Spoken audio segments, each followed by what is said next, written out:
మీ అందరికీ నా హృదయపూర్వకమైన వందనాలు. దేవుడి దినమంతా మీకు తోడై ఉండి మిమ్మల్ని ఆశీర్వదించి దీవించి కాపాడునుగాక.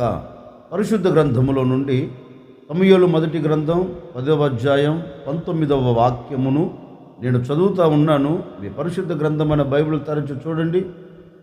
కాబట్టి ఇప్పుడు మీ గోత్రముల చొప్పునను మీ కుటుంబంలో చొప్పునను మీరు యెహోవా సన్నిధి హాజరు కావలెను. దైవజనుడు ఇశ్రాయేలుతో ఒక శ్రేష్టమైన మాట చెప్తున్నారండి. మీరు కుటుంబాలు సైతం మీరు దేవుని సన్నిధిలో హాజరు కావాలి, లేక మీరు దేవుని సన్నిధిలో దేవునికి కనపడాలి.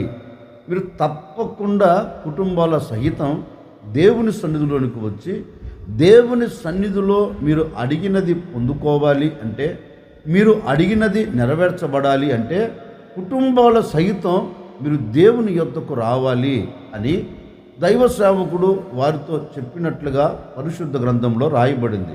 దైవజనుడు ఈ మాట చెప్పవలసిన అవసరం ఏంటి అంటే, అంతకుముందు వారు ఆశించారు, వారు కావాలి అని కోరుకున్నారు, వారు ఇది జరిగితే బాగుండు అని ఆశించారు.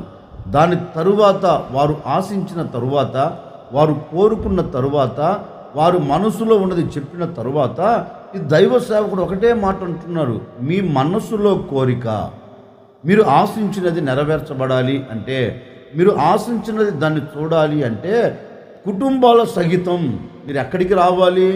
దేవుని సన్నిధిలోనికి రావాలి. మీరు దేవుని సన్నిధిలోనికి వస్తే ఆయన మీరు కోరుకున్నది నెరవేర్చబోతూ ఉన్నాడు. ఆయన మీరు ఆశించినది అక్షరాలుగా నెరవేర్చబోతూ ఉన్నారు.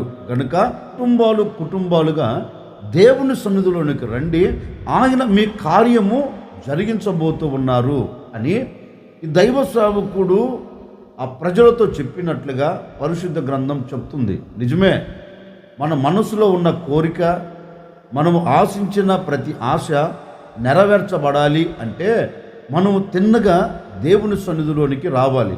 ఈ రోజున మనం అనుకున్న ఆశే కావచ్చు, మనం అనుకున్న కోరికే కావచ్చు, ఇది జరిగితే బాగుండు అని తలంచుచున్నావు, ఇది చూస్తే బాగుండు అని మనసులో ఆశపడుతూ ఉన్నావు, చూడాలి అనుకున్నది చూడలేకపోతూ ఉన్నావు, ఆశించినది నెరవేర్చబడక ఆశలన్నీ ఆవిరైపోతున్న సందర్భాలలో వాటిని చూచి కంటతడి పెడుతున్నావు. కానీ ఏ ఒక్కరోజైనా నేను నా దేవుని సన్నిధిలోనికి వెళ్ళి నా దేవుని పాదాలు పట్టుకొని నేను నా దేవుణ్ణి మొరపెడితే నా దేవుడు తప్పక నా ఆశ నెరవేరుస్తారు అని ఏ రోజైనా ఆలోచించావా?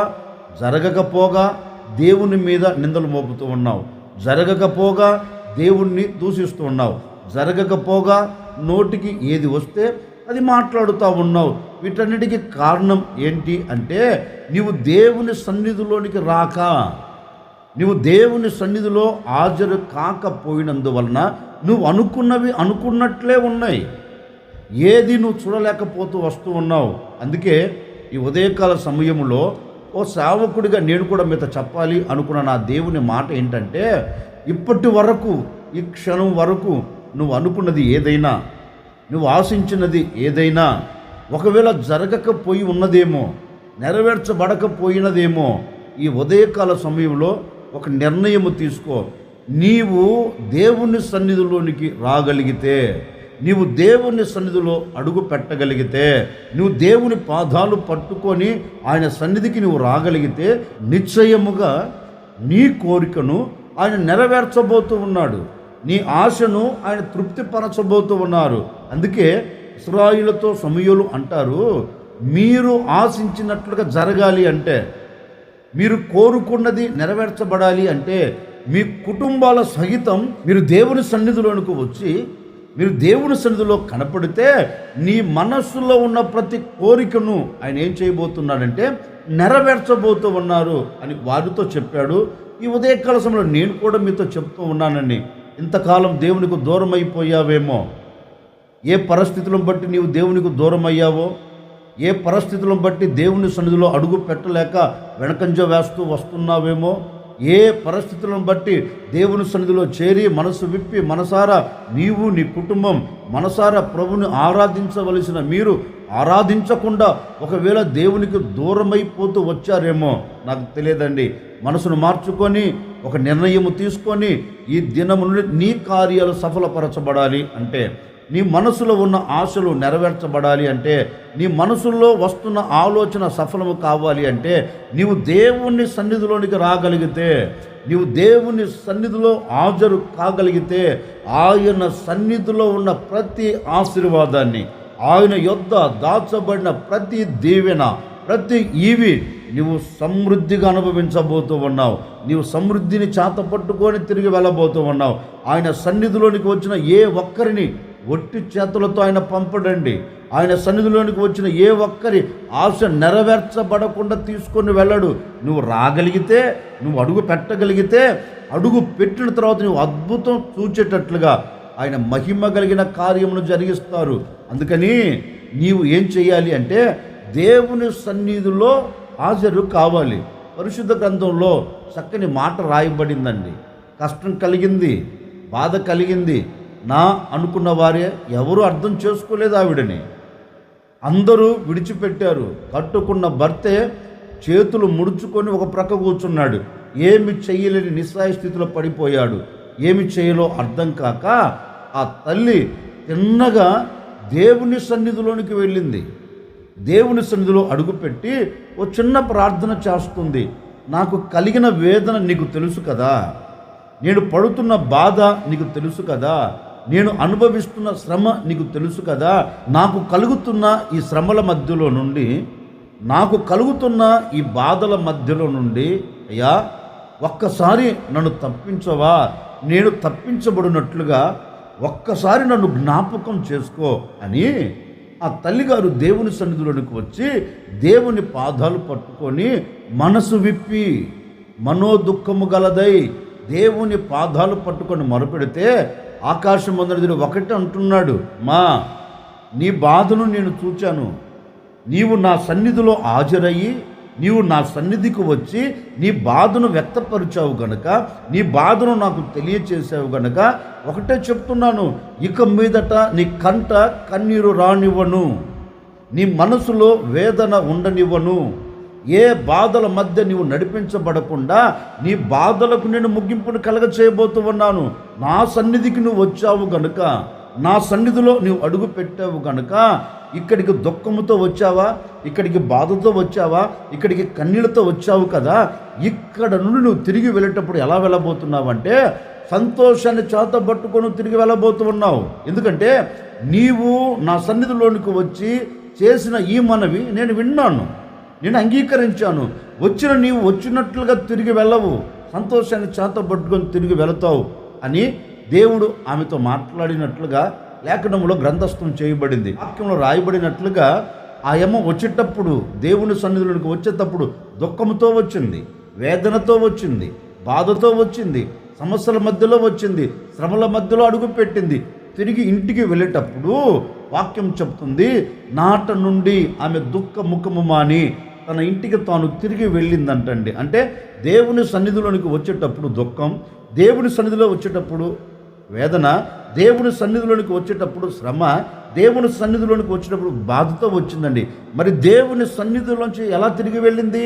దుఃఖం అక్కడ విడవబడింది, వేదన అక్కడ తొలగిపోయింది, బాధకు అక్కడ ముగింపు కలిగింది. ఇప్పుడు సంతోషాన్ని చేతబట్టుకొని దేవుని సన్నిధిలోంచి తిరిగి ఇంటికి వెళుతుందండి.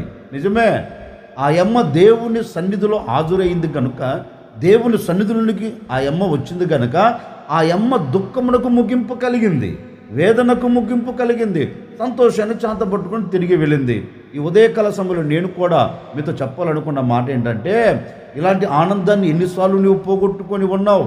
దేవుని సన్నిధికి దూరం అయిపోయి, దేవుని మందిరానికి నీవు దూరం అయిపోయి, దేవుని సన్నిధిలో ఉండవలసిన నీవు దేవుని సన్నిధిలో ఉండక లోకముతో కలిసిపోయి, లోకముతో మిళితమైపోయి, దేవుని సన్నిధిలో ఉన్న ఆ సంతోషాన్ని అనుభవించలేక ఎంత దూరం అయిపోయి కన్నీరు కారుస్తున్నావో నా సహోదరి సహోదరుడా, ఈ మాటలు వింటున్న ప్రజలారా, ఈ దినం నుండి ఒక నిర్ణయం తీసుకొని నీవు దేవుని సన్నిధిలోనికి రాగలిగితే నీ కష్టంలోనైనా, నీ బాధలోనైనా, నీ శ్రమల మధ్యలోనైనా, నీ వేదనల మధ్యలోనైనా నీవు దేవుని సన్నిధిలో హాజరు కాగలిగితే నీ శ్రమలను నా దేవుడు కొట్టివేయబోతూ ఉన్నాడు. నీ వేదనకు ముగింపును కలగచేయబోతూ ఉన్నాడు. నీ దుఃఖానికి ముగింపును కలగచేయబోతూ ఉన్నాడు. దేవుని సన్నిధిలోనికి వచ్చిన నీవు సంతోషాన్ని చేతపట్టుకొని తిరిగి వెళ్ళబోతూ ఉన్నావు. ఆనందాన్ని చేతపట్టుకొని తిరిగి వెళ్ళబోతూ ఉన్నావు. కనుక ఈరోజు మనసు విప్పి ఒక నిర్ణయం తీసుకో.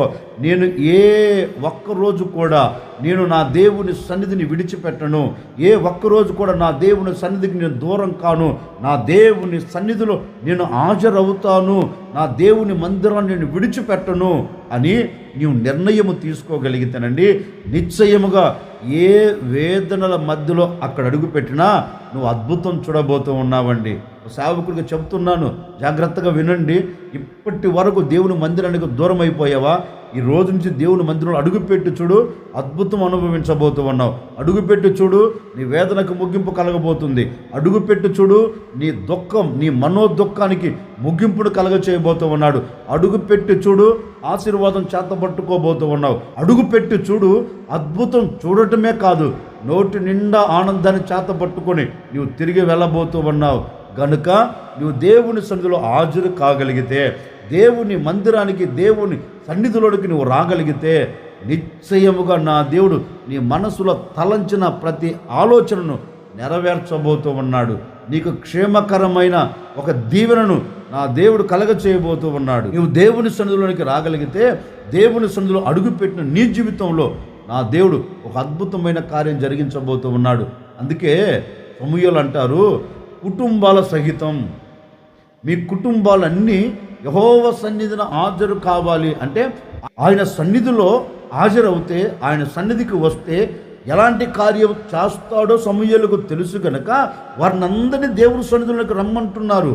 అందుకే లేఖనములో చదివితే దావీదును గురించి కూడా రాయబడిందండి. జనులు యెహోవా మందిరమునకు వెళుదము అని దావీదుతో చెబితే, దావీదట సంతోషించి సంబరపడి దేవుని మందిరంలోనికి వెళ్ళాడంటండి. దేవుని మందిరంలో అడుగు పెట్టాడంట. దావీదుకు తెలుసు, అంటే దేవుని సన్నిధిలో ఏమి దొరుకుతుందో, దేవుని సన్నిధి ఏమి ఇవ్వగలుగుతుందో, దేవుని సన్నిధి మనలో నుండి ఏమి తీసుకోగలుగుతుందో దావీదుకు తెలుసు. దేవుని సన్నిధి ఏం తీసుకుంటుంది? మన బాధను తీసుకుంటుంది, మన కన్నీరును తీసుకుంటుంది, మన వేదనను తీసుకుంటుంది, మన దుఃఖాన్ని తీసుకుంటుంది, మన సమస్యను తీసుకుంటుంది. మరి దేవుని సన్నిధి మనకి ఏమి ఇవ్వగలుగుతుంది? ఆనందాన్ని ఇవ్వగలుగుతుంది, సంతోషాన్ని ఇవ్వగలుగుతుంది, ఆరోగ్యం ఇవ్వగలుగుతుంది, క్షేమం ఇవ్వగలుగుతుంది. ఆశీర్వాదాలన్నీ ఆయన సన్నిధిలో నుండి మనకు ఇవ్వగలుగుతుంది. అందుకే దావీదుకు తెలుసు, రాజ్య పరిపాలన పక్కన పెట్టి తిన్నగా దేవుని సన్నిధిలోనికి వెళ్ళి దేవుణ్ణి మనసారా స్తుతిస్తున్నాడండి. అందుకే ఓ సేవకుడిగా చెప్తున్నాను, ఎప్పటికే కానీ ఎన్నటికీ కానీ ఏ పరిస్థితులు విభిన్నంగా మలచబడినా, ఎలాంటి పరిస్థితులు నీకు ఎదురైనా దేవుని మందిరాన్ని విడిచిపెట్టకుండా, దేవుని సన్నిధిని విడిచిపెట్టకుండా నీవు దేవుని సన్నిధిలో అడుగు పెట్టగలిగితే అద్భుతం నువ్వు చూడబోతూ ఉన్నావు.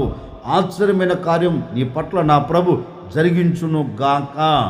సమూయేలు అంటారు, యెహోవా సన్నిధిన మీరు కుటుంబాలుగా హాజరు కావాలి అన్నాడు. మరి యెహోవా సన్నిధిలోనికి కుటుంబాలుగా హాజరైతే, కుటుంబాలుగా దేవుని సన్నిధిలోనికి వస్తే ఏ కార్యం మనం చూడగలుగుతాం? ఒకసారి యూదా రాజైన యెహోషాపాతు శత్రువులు వచ్చారు అన్న సంగతిని విని శత్రువుల ఎదుట నిలబడలేక భయపడుతున్నాడు. ఆ శత్రువులు వచ్చి ఉన్నారన్న సంగతి విని బాగా భయపడిపోయాడండి. భయాన్ని చేత పట్టుకొని ఏం చేయాలో అర్థం కాక ఆలోచించాడు. మన శక్తి మీద మనం వెళితే, మన బలము మీద మనం వెళితే మనం జయాన్ని చూడలేం, మనం అపజయాన్ని చూడగలుగుతాం. కనుక మన శక్తి మీద మనము ఆధారపడేదానికంటే, మన బలము మీద మనము ఆధారపడేదానికంటే మనల్ని సృష్టించిన సృష్టికర్త మీద మనం ఆధారపడుదాం అని ఒక నిర్ణయాన్ని తీసుకొని యూదా ప్రజలందరికీ ఒక వర్తమానాన్ని పంపాడు. చూడండి, శత్రువులు మనం ముంగిట దిగి ఉన్నారు. ఈ శత్రువుల మీద మనం జయము చూడాలి అంటే, ఈ శత్రువుల మీద మనం జయించాలి అంటే మనకు వేరే మార్గము లేదు. ఇక మార్గాలన్నీ ముయ్యబడిపోయాయి.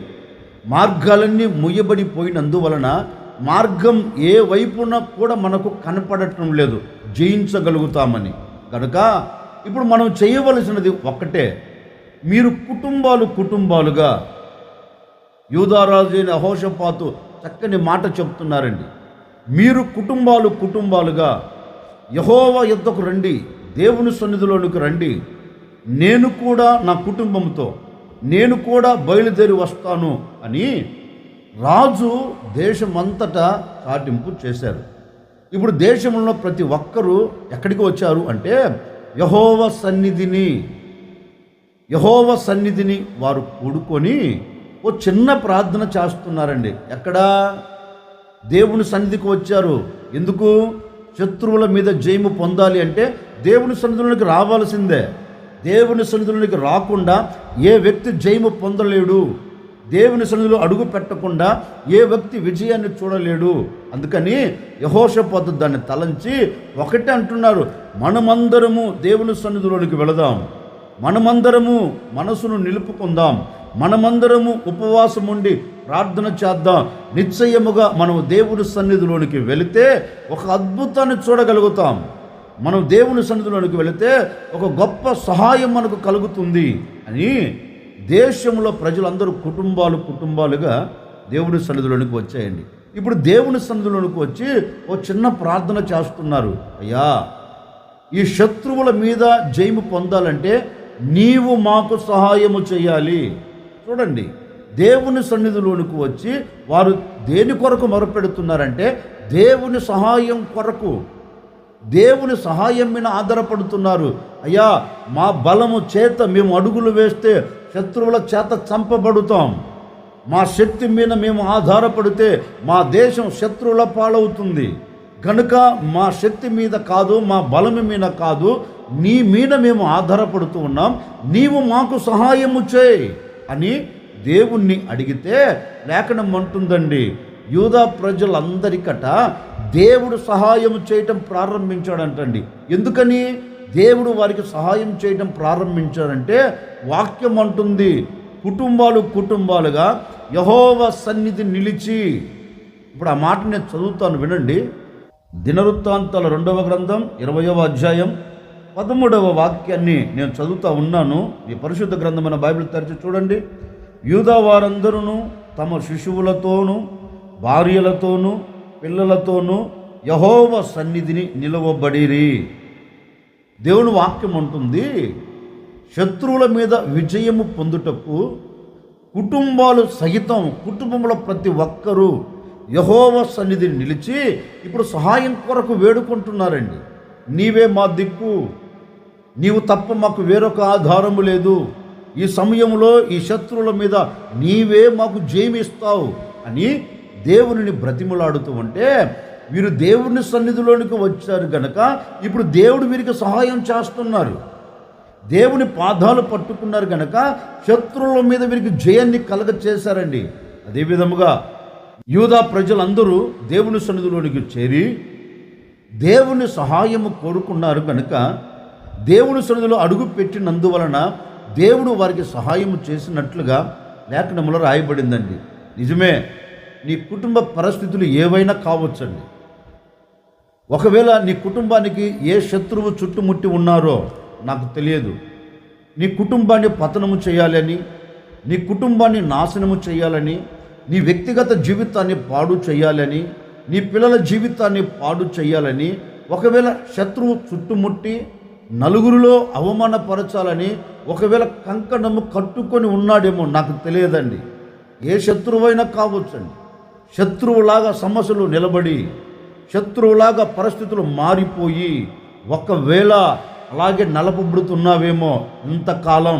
ఒక సేవకుడిగా చెబుతున్నాను, ఈరోజు నీవు దేవుని సన్నిధిలోనికి రాగలిగితే, దేవుని సన్నిధిలో అడుగు పెట్టగలిగితే, దేవుని పాదాలు పట్టుకొని దేవుని సహాయం కొరకు వేడుకోగలిగితే, దేవుని సన్నిధిలోనికి వచ్చి దేవుని సహాయం అడిగి చూడు, నిశ్చయముగా నీకు సహాయము చేయుటకు నా ప్రభు తన మహిమ కలిగిన బాహువును చాపబోతూ ఉన్నాడు.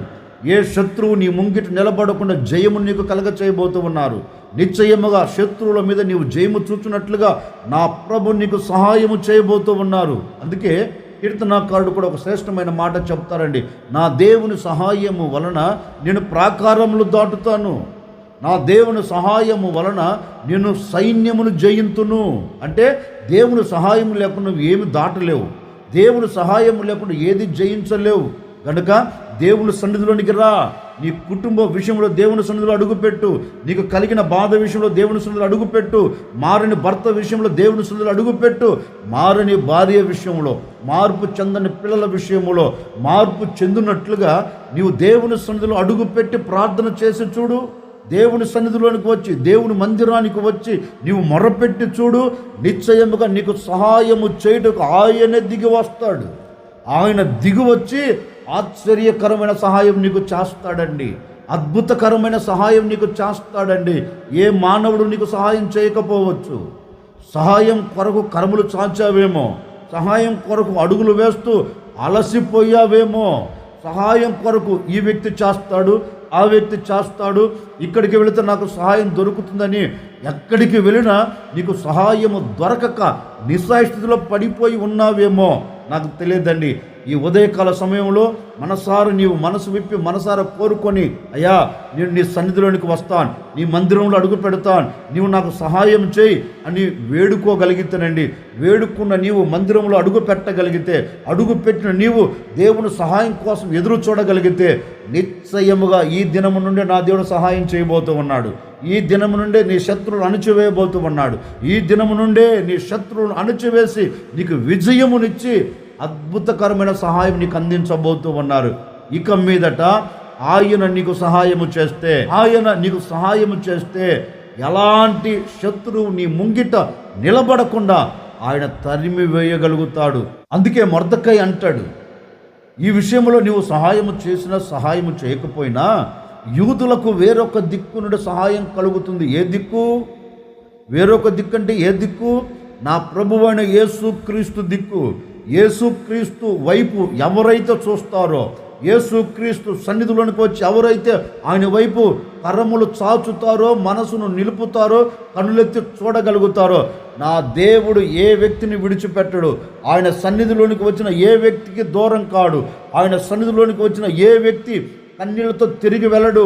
ఆయన సన్నిధిలోనికి వచ్చిన ప్రతి ఒక్కరికి నా ప్రభు సహాయం చేయబోతున్నాడు. ఒక సేవకుడిగా మనసారా కోరుకుంటున్నానండి, ఈ దినము నుండి నా ప్రభు నీకు సహాయం చేయబోతూ ఉన్నాడు. ఏ శత్రువు నీ ముంగిటి నిలబడకుండా సహాయం చేయబోతూ ఉన్నారు. మార్పు విషయంలో సహాయం చేయబోతూ ఉన్నారు. నీ కుటుంబపు మార్పు విషయంలో సహాయం చేయబోతూ ఉన్నాడు. నీ పిల్లల మార్పు విషయంలో సహాయం చేయబోతున్నాడు. నీ భర్త మార్పు విషయంలో నీకు సహాయం కలగబోతూ ఉంది. సహాయము చేయగలిగిన దేవుడు ఈ దినము నుండి నీతో కూడా నిలిచి ఉండబోతూ ఉన్నాడు. నీతో కూడా నడవబోతూ ఉన్నాడు. నీతో కూడా నిలిచి ఒక అద్భుతమైన కార్యాన్ని నా దేవుడు సృష్టించబోతూ ఉన్నాడు. ఈ దినము నుండి నా దేవుని సహాయము నువ్వు పొందుకోబోతూ ఉన్నావు. సహాయం పొందుకున్న నీ నోట నా దేవుడు నవ్వును కలగ చేయబోతూ ఉన్నాడు. నవ్వును ఉంచబోతూ ఉన్నాడు. ఆనందాన్ని కలగ చేయబోతూ ఉన్నారు. ఇట్టి ఆనందం నీ కుటుంబానికి నా దేవుడు దయచేయునుగాక. అందుకని మీకు సహాయం కలగాలి అంటే దేవుని సన్నిధిలోనికి నువ్వు రాగలిగితే, దేవుని సన్నిధిలో అడుగుపెట్టిన నీకు నా ప్రభు ఏ విషయంలో సహాయం కావాలో ఆ విషయంలో నీకు సహాయం చేసి అత్యధికమైన విజయాన్ని కలగ చేయబోతూ ఉన్నాడు. అందుకే సమూయేలు అంటారు, బాబు ముందు మీరు కుటుంబాల సహితం దేవుని సన్నిధిలోనికి రాగలిగితే దేవుని సన్నిధిలో ఉన్న సహాయం మీరు పొందుకోగలుగుతారు. దేవుని సన్నిధిలో ఉన్న ప్రతి దీవెన మీరు అనుభవించగలుగుతారు అన్నట్లుగా నా ముగింపు మాటలుగా నేను కూడా కోరుకొని మిమ్మల్ని ఆశీర్వదిస్తున్నానండి. ఏ సహాయం కోసం ఎదురు చూస్తున్నావో నా తల్లిదండ్రులారా, ఏ సహాయం కోసం నీవు కర్మలు చాపుతూ ఉన్నావో, ఏ సహాయం కోసం ఎదురు చూపులు చూస్తున్నావో, చూచి అలసిపోయావేమో, సహాయం కలగలేదేమో, అలసిపోవలసిన అక్కర్లేదు, కంగారు పడవలసిన అక్కర్లేదు. కనికరము కలిగిన దేవుడు తప్పక నీకు సహాయం చేయబోతూ ఉన్నాడు. ఈ దినము నుండి నా దేవుని సహాయం నీకు ప్రారంభం కాబోతూ ఉంది. ఈ దినము నుండి నా దేవుని సహాయాన్ని మీరు చూడబోతూ ఉన్నారు. ఈ దినము నుండే నా దేవుని సహాయాన్ని పొందుకొని మీరు ఆనందకరంగా గంతులు వేయబోతూ ఉన్నారు. సహాయం కొరకు ఈరోజు దేవుని సన్నిధిలో నిలబడి మీరు ప్రార్థన చేసుకోండి. ఏ సహాయం కావాలని కోరుకుంటారో మీరు ప్రార్థన చేసుకోండి. ఒక సేవకుడిగా నేను కూడా నా దేవుని సహాయం మీకు కలుగునట్లుగా మీ కొరకు కూడా నేను ప్రార్థన చేస్తాను. ఆశ్చర్యకరుడా, మీకు స్తోత్రాలు చెల్లిస్తూ ఉన్నాం. మీరంతైనా సర్వశక్తి కలిగిన దేవుడవు తండ్రి. ఈ విధముగా ప్రతి దినం మిమ్మల్ని స్తుతించున్నట్లుగా, ప్రతి ఉదయకాల సమయంలో మీ మాటను మేము ధ్యానించున్నట్లుగా, మీ మాటను మేము వినున్నట్లుగా నాయన ఇలాంటి ఆశ్చర్యకరమైన సహాయం మీరు చేస్తూ వచ్చారు. అందును బట్టి మీకు స్తోత్రము తండ్రి. నీ సన్నిధికి మేము హాజరవుతే నీ సన్నిధిలో ఏమి ఉందో, నీ సన్నిధిలో ఏమి కలుగుతుందో మీ లేఖనాలు సెలవిచ్చినట్లుగా నాయన, ఎందరైతే నీ సన్నిధిలోనికి వచ్చి మొరపెడుతున్నారో ప్రతి కుటుంబానికి సహాయం మీరు కలగచేయబోతున్నందుకై మీకు స్తోత్రం. ఏ కుటుంబం అయితే సహాయం కోసం ఎదురు చూస్తుందో, సహాయం కలగక, సహాయము దొరకక ఇప్పటి వరకు పడిపోయిన ప్రతి కుటుంబాన్ని మీరు లేవనెత్తండి, సహాయము చేయండి. ఏ విషయంలో ఈ ప్రజలు సహాయం కావాలి అని కోరుకుంటున్నారో, వ్యాపారం కావచ్చు, చేతి పని కావచ్చు, ఉద్యోగం కావచ్చు, ఆత్మీయ స్థితి కావచ్చు, ఏ విషయంలో బిడ్డలు సహాయం కోరుకున్నా ఆ విషయాలలో మీరు సహాయం అందించబోతున్నందుకై మీకు స్తోత్రం. మీరు సహాయం చేస్తున్నందుకై మీకు స్తోత్రం నాయన. వీరికి సహాయం చేసి దినదినము ఆశీర్వాదకరంగా బిడ్డలు నిలిపి ఘనమైన నామమునకు మహిమ తెచ్చుకోమని యేసు నామములో అడిగి వేడుకొనుచున్నాము తండ్రి, ఆమెన్. ఈ దినమంతా నా ప్రభువైన యేసుక్రీస్తు మీకు తోడై ఉండి మీరు ఏ సహాయం కోసం ఎదురు చూస్తున్నారో ఆ సహాయములన్నిట్లో నా ప్రభు మీకు సహాయం అందించును గాక. ఆమెన్.